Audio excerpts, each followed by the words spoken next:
How you doing, Super Dad? Mr. Fix-It-All here. And today, we fix a broken chain on a 40-volt brushless Ryobi 14-inch chainsaw. Doing some work, chaining some trees down and all that good stuff. And suddenly, clink, clink, clink, and the chain comes off. Now this is more prone to happen when you buy the cheaper chains. They're just, I don't think, made as good as some of the more expensive Husqvarna brand and things like that. Just bring it back to your garage, and in this area here, now I lost mine, but I got a couple extra ones laying around from other tools that fit. But this is where your tool would normally be if you don't want to bust out the Allen wrench and everything. So normally that would just clip right in here. You take that out. You flip this thing over to the side right here. Alright, just like this. You got your two nuts right here. You're going to want to loosen these. Probably want to go the right way.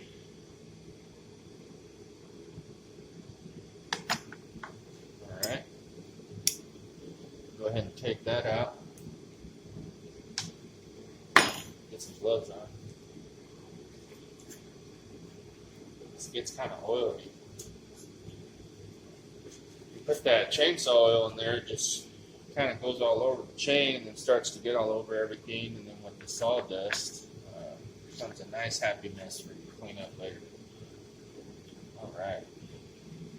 Let's go ahead and screw this off. Alright, there's one more.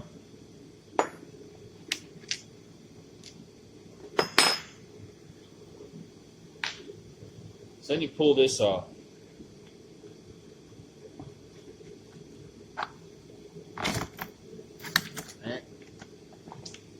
Now, as you can see,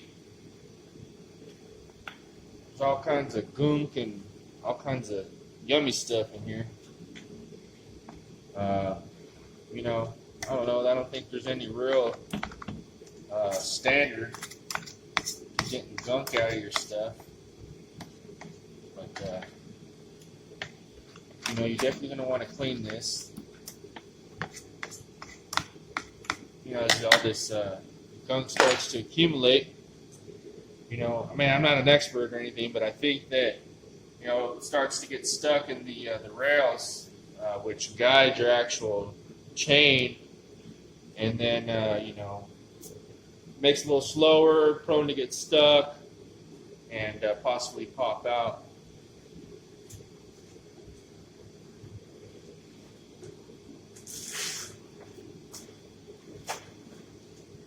Take my handy trash can here, dump this sucker. Okay. Alright. It's not perfectly clean, but you could, you know, perfectly clean this if you wanted to. Alright. So, now, what you do is you got these little rails in here, so you can tell. You want to get your chain, you want to slide it back in here. As such. Okay, might be looking close.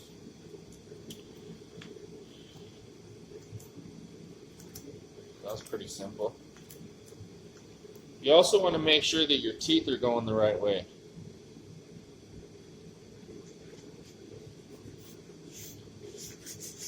If you're confused about that, there should be a diagram actually on, shoot, I don't even know what this thing's called, the Ryobi extension chain rail, and it'll tell you which way the teeth should be facing.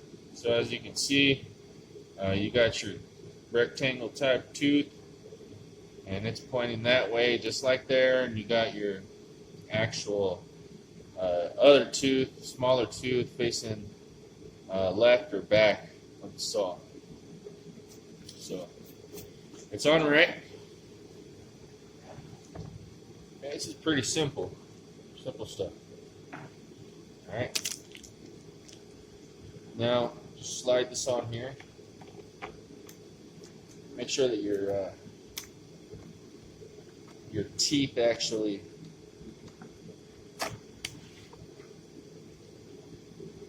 get caught in the grooves here. Okay, you can see it's spinning a little bit. All right. Want to make sure all the teeth are in there. Messed up a little bit here.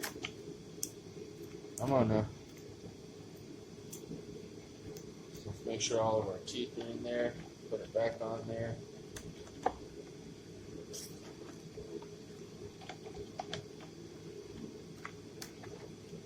All right.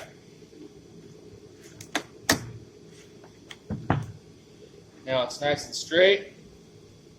There's no tension on the railing.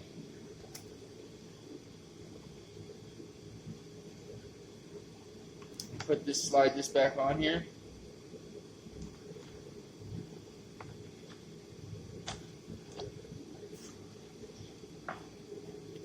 And you want to pull it out, make sure that it's tight. Get your screws.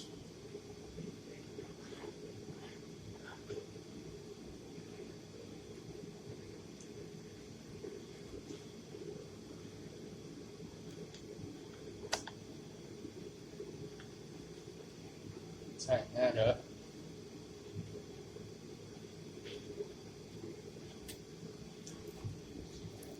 Okay.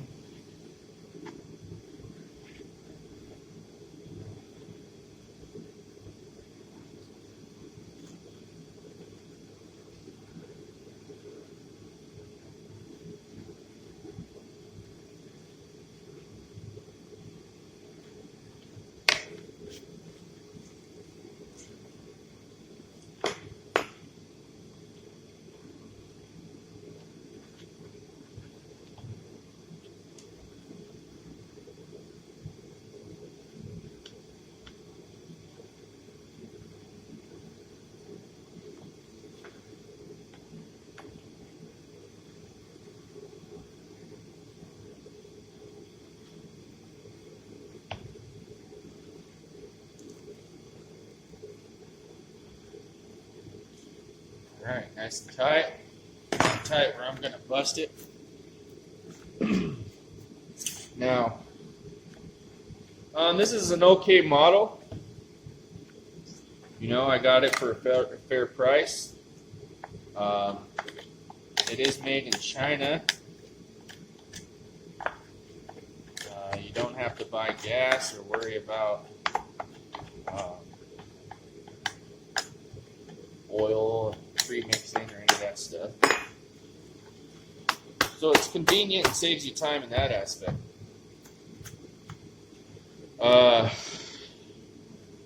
You know, getting back to the made in China thing, there is a like a tension guide here. You know, you're supposed to be able to screw this left or right with the tool or any screwdriver. As you notice, it's not really tensing up. Out of the box, I think that this little tension screw for the chain maybe worked one time. You know, but again, when you're going for value over quality, that's just kind of some of the aspects of the tool that you're getting, you know. So if I had the money, I would always buy American, you know, or from a company or, you know, even a country that, you know, produces quality tools that work consistently. I'm not going to badmouth Ryobi. Ryobi's got a pretty good product line. And this chainsaw has gotten the job done for things that I've needed to do around the house. You know, if you cut trees down for a living, I wouldn't get this chainsaw. It's got a 40-volt battery, 4 amp hours comes with it.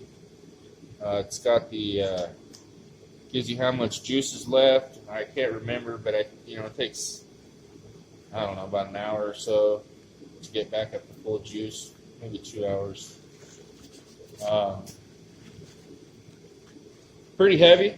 Chainsaw is light without it, but once you put it in, it just slides right here. It's kind of heavy. So that's one thing that can slow you down with this chainsaw is having to charge.